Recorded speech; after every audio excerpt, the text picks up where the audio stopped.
खोलेंगे मरकुस उसका 9 चैप्टर उसका 25 वर्स। हम 3 वर्सेस को बैक टू बैक पढ़ेंगे। आप खोलेंगे, वहां पे उंगली रख लेना, पेन रख लेना। मरकुस 9 का 25, यूहन्ना 8 का 10 और 11 और नीति वचन 4 का 23। मरकुस book of Mark chapter 9 verse 25 और यूहन्ना 8 उसका 10 और 11।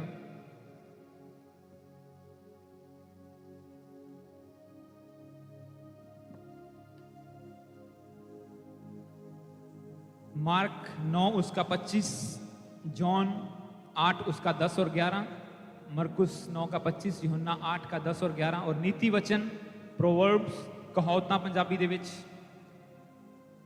ਉਹਦਾ 4 चैप्टर ਉਹਦਾ 23 वर्स 4 का 23। बैकग्राउंड म्यूजिक कट करो।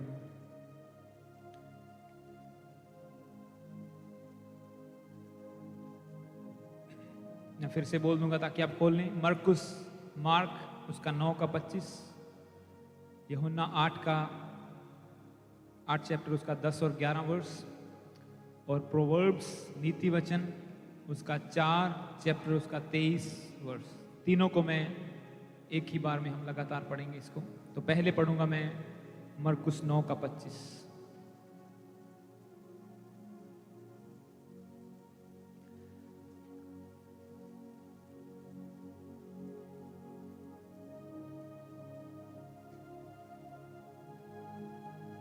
मार्क चैप्टर 9 वर्स 25 में लिखा है,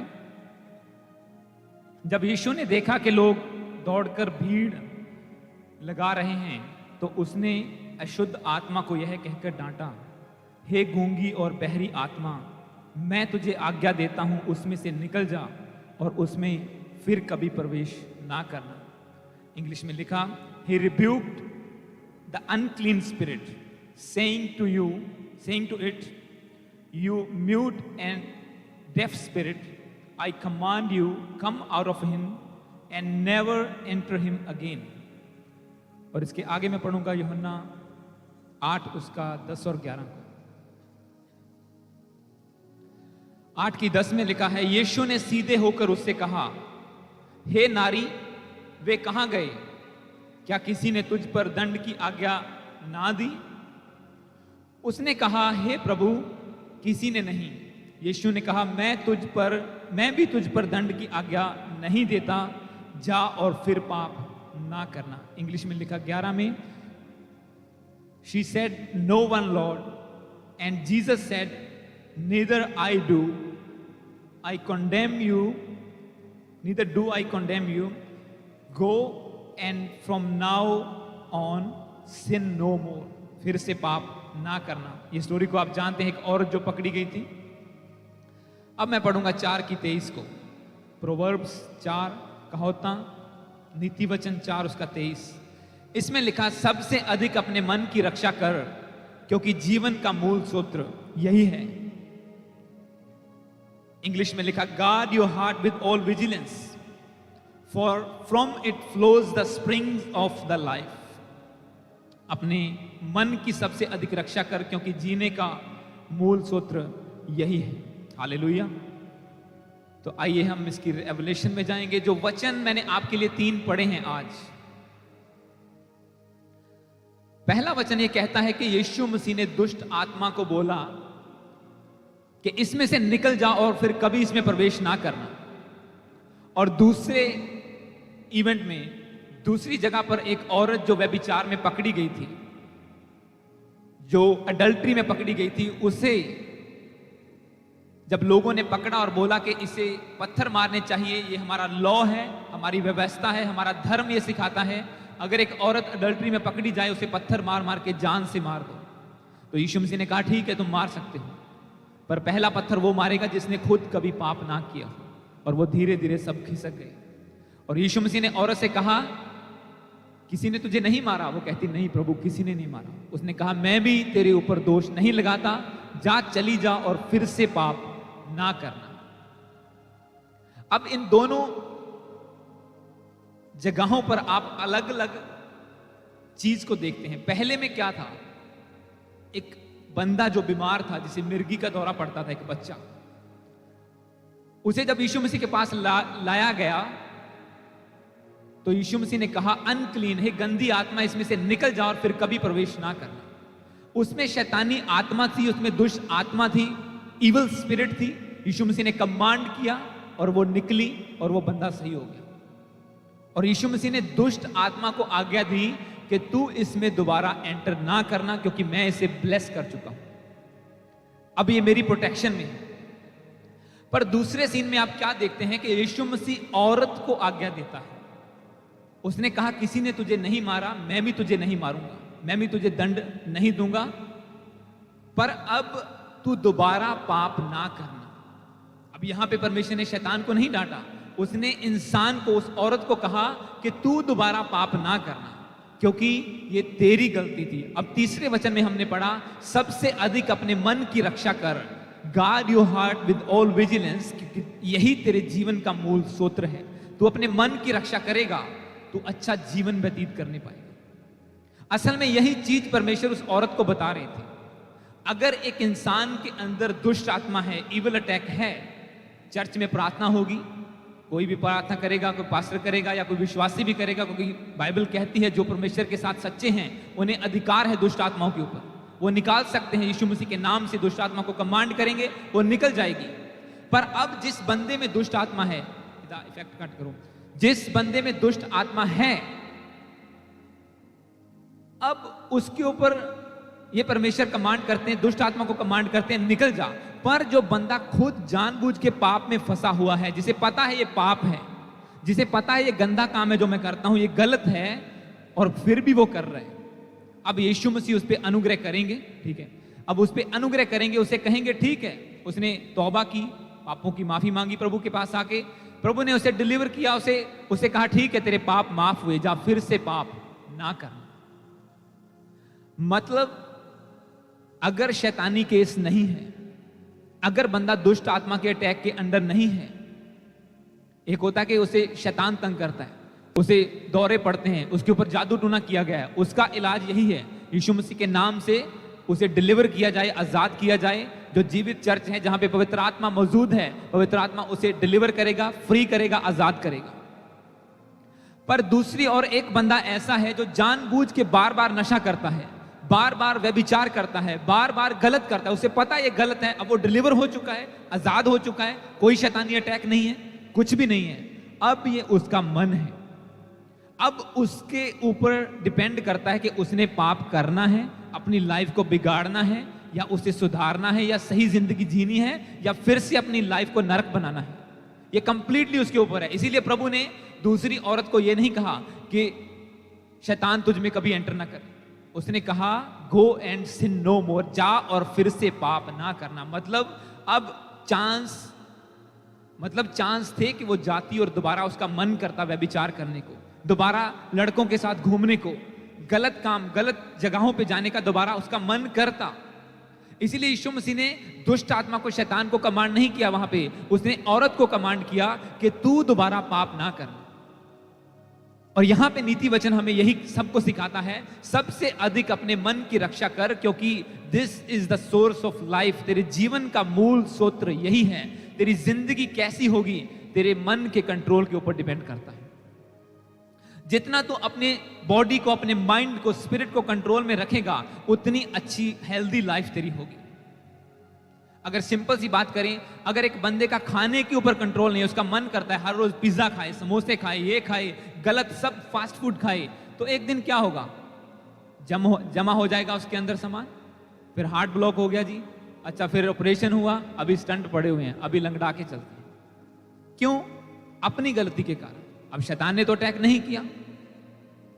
अब हो सकता है उसके ऊपर हीलिंग प्रेयर हो, वो हील हो जाए, सब कुछ हो जाए, क्योंकि आपने शायद टेस्टिमनी सुनी होगी, प्रभु के दास भी जो अनॉइंटेड थे, जो वर्शिप करते थे और हीलिंग होती थी, उनके हार्ट में प्रॉब्लम थी, उन्हें बोला गया कि अपना खाना, अपनी डाइट चेंज करो, शायद तुम्हें सर्जरी भी करानी पर आए तो करो, ये तुम्हारी लाइफ के लिए जरूरी है। उन्होंने नहीं किया और दुनिया से चले गए टाइम से पहले। एक pastor, anointed man of God. Reason क्या? अपने मन को कंट्रोल करना। प्रभु ने कहा अपने मन की रक्षा कर, गार्ड योर हार्ट, क्योंकि तेरा जीवन इस पे डिपेंड करता है। तेरी सोच कैसी है, तेरे स्टेप्स क्या हैं, तू क्या करता है। शैतान लेके आएगा दोबारा दोबारा तेरे सामने वही चीजें। प्रभु को पता था कि ये औरत जब समाज में जाएगी, इसे फिर से वही लोग मिलेंगे जिन्होंने इसके साथ व्यभिचार किया, वही बंदे मिलेंगे, वही मोहल्ले में जाएगी, इसका फिर से दिल करेगा वही गलत काम करने का। इसीलिए प्रभु ने कहा अब तू दोबारा पाप ना करना। अब तेरे ऊपर डिपेंड करता है, जो तुझे माफी मिली है, जो तुझे तेरी लाइफ की रिस्टोरेशन मिली है, फिर से तेरी जिंदगी नए सिरे से शुरू हुई है, तुझे ये बना के रखनी है कि नहीं रखनी है, ये तेरे ऊपर डिपेंड करता है। एक बंदा चर्च में आता है, वो डिलीवर हो जाता है, आजाद हो जाता है नशों से, दुष्ट आत्मा से, जादू टूने से। अब जो दुष्ट आत्मा थी वो तो निकल गई, अब उसके ऊपर डिपेंड करता है कि उसने दोबारा वो ड्रग लेनी है, वो पैग लगाना है, वो फिर से वो नशा करना है कि नहीं करना। क्योंकि शैतान उसमें एंटर, क्योंकि प्रभु ने क्या कहा, शैतान मैं तुझे कमांड करता हूं इसमें दोबारा एंटर ना करना। वो एंटर नहीं करेगा, वो अटैक नहीं कर सकता अगर आप कंप्लीटली प्रभु के आगे सरेंडर हो जाएं। तो अगर आप अपने हार्ट को, अपने माइंड को, सोचों को कंट्रोल कर लें कि आज के बाद मैं पाप नहीं करूंगा। मैं पहले गलत जगहों में मैं जाता था, कैसीनो में जाता था, ठेके पे मैं जाता था, वहां पे मैं नहीं जाऊंगा, उन गलत लोगों की संगति नहीं करूंगा। जब आप कहावतों की शुरुआत करते हैं प्रोवर्ब्स की, तो पहले ही वचनों में यही लिखा हुआ है कि गलत लोगों की संगति ना करना, उनके घरों के सामने कदम भी ना रखना, उनकी गली में न जाना, उनसे कोई संगति ना करना, क्योंकि वो तेरे मन को बहका देंगे। एक राजा सुलेमान, जो सबसे बुद्धिमान, जिसने परमेश्वर से सीधी विजडम ली थी विजन में कि मैं तुझे इतनी बुद्धि दूंगा, किसी के पास इतनी बुद्धि ना होगी, तो इतना अमीर होगा ना, तो तुझसे पहले कोई हुआ ना तेरे बाद में कोई होगा। और वचन में लिखा वो वाकई वैसा बन गया, क्योंकि परमेश्वर ने विजन में आके सीधा उसे ब्लेस किया था। वो न्याय करने में, डीलिंग करने में, बिजनेस करने में, राज्य करने में नंबर 1 था। उसके राज्य में सोना चांदी ऐसे था जैसे लकड़ियां और पत्थर हों, इतने कम वैल्यू हो गई थी उनकी, क्योंकि इतना हो गया था उसके पास।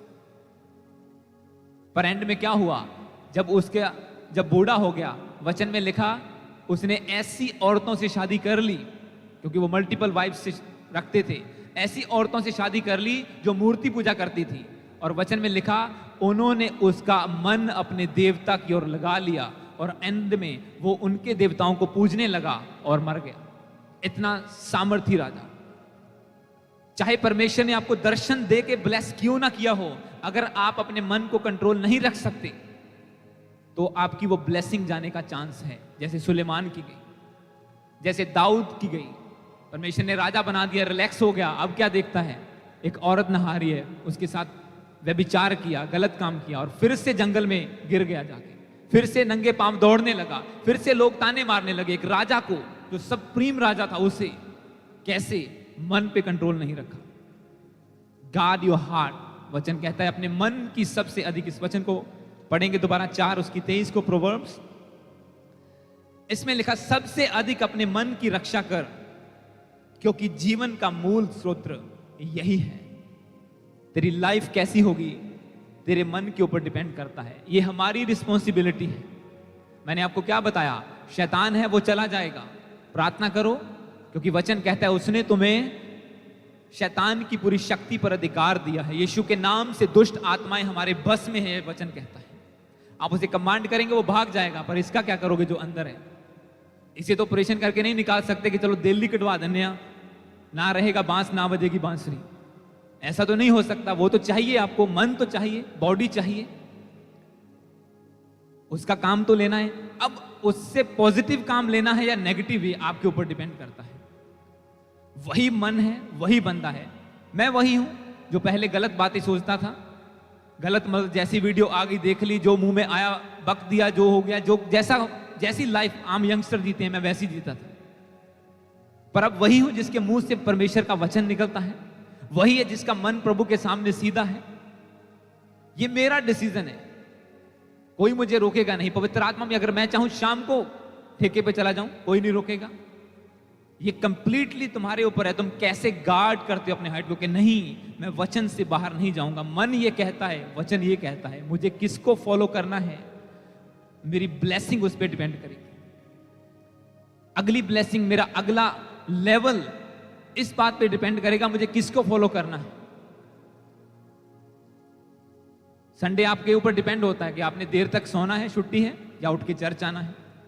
टीम 8 बजे आ जाती है, उनकी मर्जी है, उनका मन है कि आके प्रभु की सेवा करनी है, यहाँ पे सब साउंड डेकोरेशन सेट करना है, या 1 घंटा और सो के जैसे बाकियों की तरह लेट आना है। कंप्लीटली उस पर डिपेंड करता है। एक वचन को और पढ़ेंगे, फिर मैं जल्दी वचन फिनिश करूंगा। 1 कुरिन्थियन 9 उसका 27। 1 Corinthians chapter 9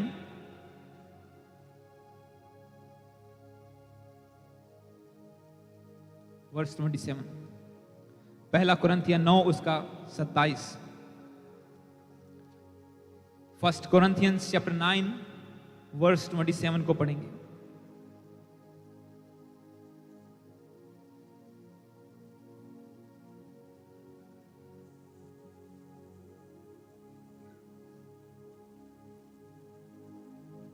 इस वचन में लिखा है,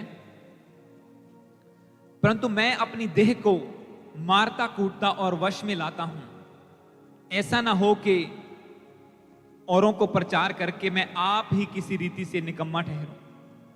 इंग्लिश में लिखा, but I discipline my body and keep it under control, lest after preaching to others I myself should be disqualified.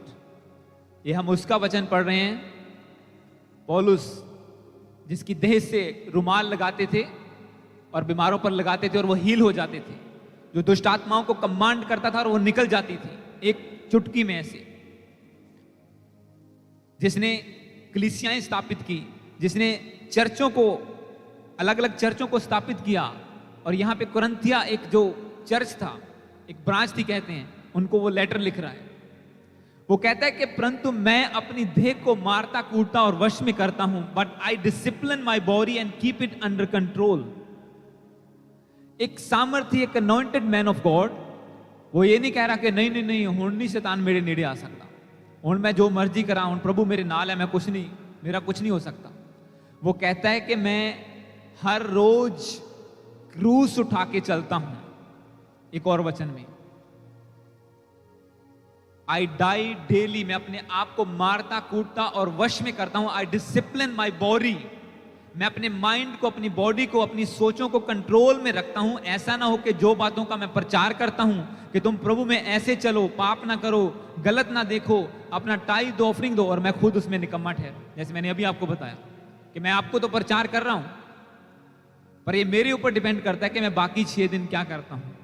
क्या मैं फोन पे कस्टमर को गालियां निकालता हूं, या उनसे झगड़ा करता हूं, या बाकियों से कैसे डील कर सकता हूं, अपनी वाइफ से कैसे डील करता हूं, बाकी दोस्तों से कैसे, ये मेरे ऊपर है। परमेश्वर जो हमें ब्लेस करता है, जो यहां पे आग देखते हैं, ये परमेश्वर उन 6 दिनों को देख के यहां पे करता है कि बाकी दिन लाइफ कैसी थी। यहां पे तो सब धर्मी है, चर्च में आके थोड़ी कोई गालियां निकालेगा, चर्च में आके थोड़ी कोई गुस्सा करेगा। बाकी दिन आप कैसा जीवन बिताते हैं, आपका मन किस ओर जाता है, जब आप अकेले हैं क्या करते हैं,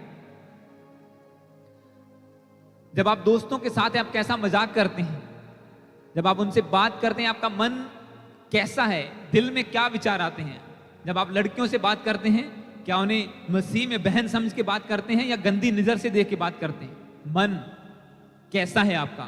वो कहता है मैं अपनी देह को मारता कूटता और वश में करता हूं। I discipline my body and keep it under control, lest after preaching to others I myself should be disqualified, कि मैं कहीं अपने आप निकम्मा न ठहरूं। ऐसा ना हो कि मेरी प्रीचिंग से लोग तो बच जाएं, रूहें तो बच जाएं, वो तो सही चलने लग जाएं, और मेरे खुद ही लोग मुझे देखें और मैं निकम्मा ठहरूं। लोग कहें कि ये तो बड़ी बातें करता है और ये खुद देखो कैसे काम कर रहा है। वो कहता है मैं अपने माइंड को, अपनी बॉडी को, अपने मन को कंट्रोल में रखता हूं। आई control, I discipline my self. एक डिसिप्लिन लाइफ। यीशु मसीह के पास कितने लोगों की भीड़ थी, उसने सारी रात प्रार्थना की और कितने चुने? सिर्फ 12 लोग। और उन्हें क्या कहा? डिसाइपल्स, जो डिसिप्लिन में थे उसके साथ, जिन्हें परमेश्वर देखता था कि दिन रात ये मेरे साथ हैं, ये सेवा में आगे हैं, ये कुछ दुनिया की परवाह नहीं करते, इनकी लाइफ डिसिप्लिन्ड है। अगर बंदा डिसिप्लिन नहीं है वो डिसाइपल नहीं बन सकता। वो चेला नहीं बन सकता अगर उसकी खुद की लाइफ डिसिप्लिन में नहीं है तो। क्योंकि वचन कहता है मिनिस्ट्री अगर बंदा घर का प्रबंध नहीं कर सकता, वो कलीसिया का भी नहीं कर सकता। अगर आप अपने घर में मेंटेनेंस नहीं कर सकते, आप चर्च में कुछ नहीं कर सकते आगे। बेशक आपका दिल कितना अच्छा क्यों ना, मैं सेवा करनी प्रभु दी, मैं ये करना वो करना, बहुत उठे बैठ गए, कुछ नहीं कर पाए। क्यों? क्योंकि परमेश्वर मन को देखता है। वचन में लिखा मनुष्य तो बाहरी रूप को देखता है पर यहोवा मन को तोलता है। वो देखता है कि तेरे अंदर क्या चल रहा है, तू क्या सोच रहा है जब किसी से बात कर रहा है, किसी से डील कर रहा है, किसी की हेल्प कर रहा है, तेरा पर्पस क्या है उसके पीछे। तू चर्च आ रहा है, तेरा पर्पस क्या है। हैरानी की बात, मुझे एक बंदे का फोन आया जब क्रूसेड था, कहता जी क्रूसेड है, हमें पता चला। मैं बोला हाँ जी। पास्टर संधू जी आ रहे हैं? हाँ जी आ रहे हैं जी। कहता रिश्ते भी होंगे उत्थे। मैं बोला क्या मतलब भाई, मैं विजिटर वीजे ते आया हाँ, पर मैं कहा शायद रिश्ते रुश्ते होंगे होने। मैं कहा सॉरी ब्रदर, इतना दी फैसिलिटी हाले अवेलेबल नहीं है। किस मन से आप प्रभु के घर में आते हैं? मेरे को फोन आया, बोला वो आया नहीं बाद में चर्च। मैं बोला भाई ऐसा कुछ नहीं है, अभी मैरिज ब्यूरो हमने ओपन नहीं किया है, जब हो जाएगा तुझे बता देंगे। तो सीधी बात, कहता रिश्ते होंगे होते। मैं बोला कि नहीं सॉरी ब्रदर, ऐसा कुछ नहीं है। तो प्रभु आपको अब देखो, हो सकता है वो जाए प्रभु के घर में सच्चे मन से कि नहीं मैं संडे मिस नहीं करना। ठीक है मैं फॉरेन कंट्री में आ गया हूं, पर मैं प्रभु से जुड़ा रहना चाहता हूं, वही मेरे रास्तों को खोलेगा। जो यहां तक लेके आए वो आगे भी लेके जाएगा। ये अलग विश्वास है। एक कह के सोच के ये जा रहे हैं कि कोई ना कोई कुड़ी मिल जू चर्च के विच ब्याह करावांगे, पक्के हो जाएंगे। ये क्या है? ये मजाक कर रहे हैं प्रभु के साथ, और आपकी जिंदगी मजाक बन जाएगी इसी चक्कर में। जैसे आप बाइबल में देखते हैं लोगों की बनी। जब चेले पूरे थे, एक ने आत्महत्या कर ली, सुसाइड कर लिया, यीशु मसीह को धोखा दिया। यहूदा जो मन में खोटा था, साथ में तो प्रभु के चलता था, पर उसके मन में क्या था? खोट थी, पैसे चोरी करता था। यीशु मसीह तक को बेच दिया उसने पैसों के लिए। एंड में क्या रिजल्ट आया? फांसी लगा ली। अब चेलों ने डिसाइड किया अब क्या करें, एक और चेला रखते हैं। और जब चिट्ठी डाली, जब उन्होंने नाम लिखे, तो एक बंदे की चिट्ठी निकली और उसे चेलों में शामिल किया गया ताकि 12 पूरे हो जाएं। उसके बाद जब आगे कलीसिया बढ़ी तो एक बरनबास नाम का चेला बंदा उन्हें मिला। वो जिम्मेदार था, उसकी जमीन थी, बाइबल में लिखा। उसने अपनी सारी जमीन बेची, चर्च को दे दी कि प्रभु का काम कर आगे बढ़ना चाहिए, और खुद भी उनके साथ प्रचार करने लगा, सेवा करने लगा प्रभु के। उसका मन सच्चा था प्रभु के सामने कि अपनी जमीन बेच दी, सेवा में आ गया, सब कुछ करना शुरू कर दिया कि मैं प्रभु को अपना जीवन देता हूं, अपना सारी जायदाद प्रभु के नाम पे देता हूं। और जब आगे बढ़ते, और उसके बदले में उसे कोई बड़ी पोजीशन नहीं मिली। आज $1000 कोई कर दे तो कहते भी मेरे नाम का पक्खा लग जाए बस, पर पंखे है नहीं यहां पे, तो ये हो नहीं सकता। तो उसने सब कुछ दे दिया, पर सिंपल वो सेवा करने लगा। पर जब टाइम आया, थोड़ा टाइम आगे चल के, जब बुक ऑफ एक्ट्स को, प्रेरितों के काम को पढ़ते हैं, तो पौलुस जिसकी हम पत्री पढ़ रहे हैं और बरनबास जब एक जगह पे गए, वहां पे सभी चेले इकट्ठे थे, और एक दिन जब वो प्रार्थना कर रहे थे तो पवित्र आत्मा की आवाज आई कि बरनबास को और पौलुस को मेरे लिए अलग करो, मैं इन्हें हाई लेवल पे इस्तेमाल करना चाहता हूं। एक बंदा जो जिम्मेदार था, उसने सिंपल अपना सीट शो किया, प्रभु के सामने सीधा चलता रहा। उसके मन में ये नहीं आया कि यार मैं तो जमीन बेची, इतना पैसा देता, मेरा तो नाम भी नहीं लेंदे स्टेज पे, कभी मेरे नाम से अनाउंसमेंट भी नहीं हुई, मुझे क्या फायदा हुआ। नहीं, वो सीधा चलता गया। पर एक दिन प्रभु ने उसके नाम से आवाज दी कि पौलुस के साथ, सबसे बड़े प्रचारक के साथ मिलके शोल्डर टू शोल्डर जाएगा, ये प्रचार करेगा मेरे साथ। परमेश्वर आपको भूलता नहीं है, पर आपका मन कैसा है प्रभु के सामने। हनन्याह और सफीरा, उन्होंने भी जमीन बेची। वो थे, चेलों के साथ थे, मंडली में थे, जमीन बेची। मन में क्या सोचा? वचन में लिखा उन्होंने मन में सोचा कि थोड़ा सा पैसा हम रख लेते हैं। पैसा रख लिया, आके पतरस को पैसे दिए, बोले कि ये लो जमीन के पैसे। और पवित्र आत्मा ने पतरस पे जाहिर किया उसी टाइम, कहता इन्ने दी बेची आ? हाँ इन्ने दी बेची आ। उसने कहा क्यों तुमने झूठ बोला? तुमने मुझसे नहीं, परमेश्वर से झूठ बोला है। क्यों तेरा मन उसके सामने सीधा नहीं है?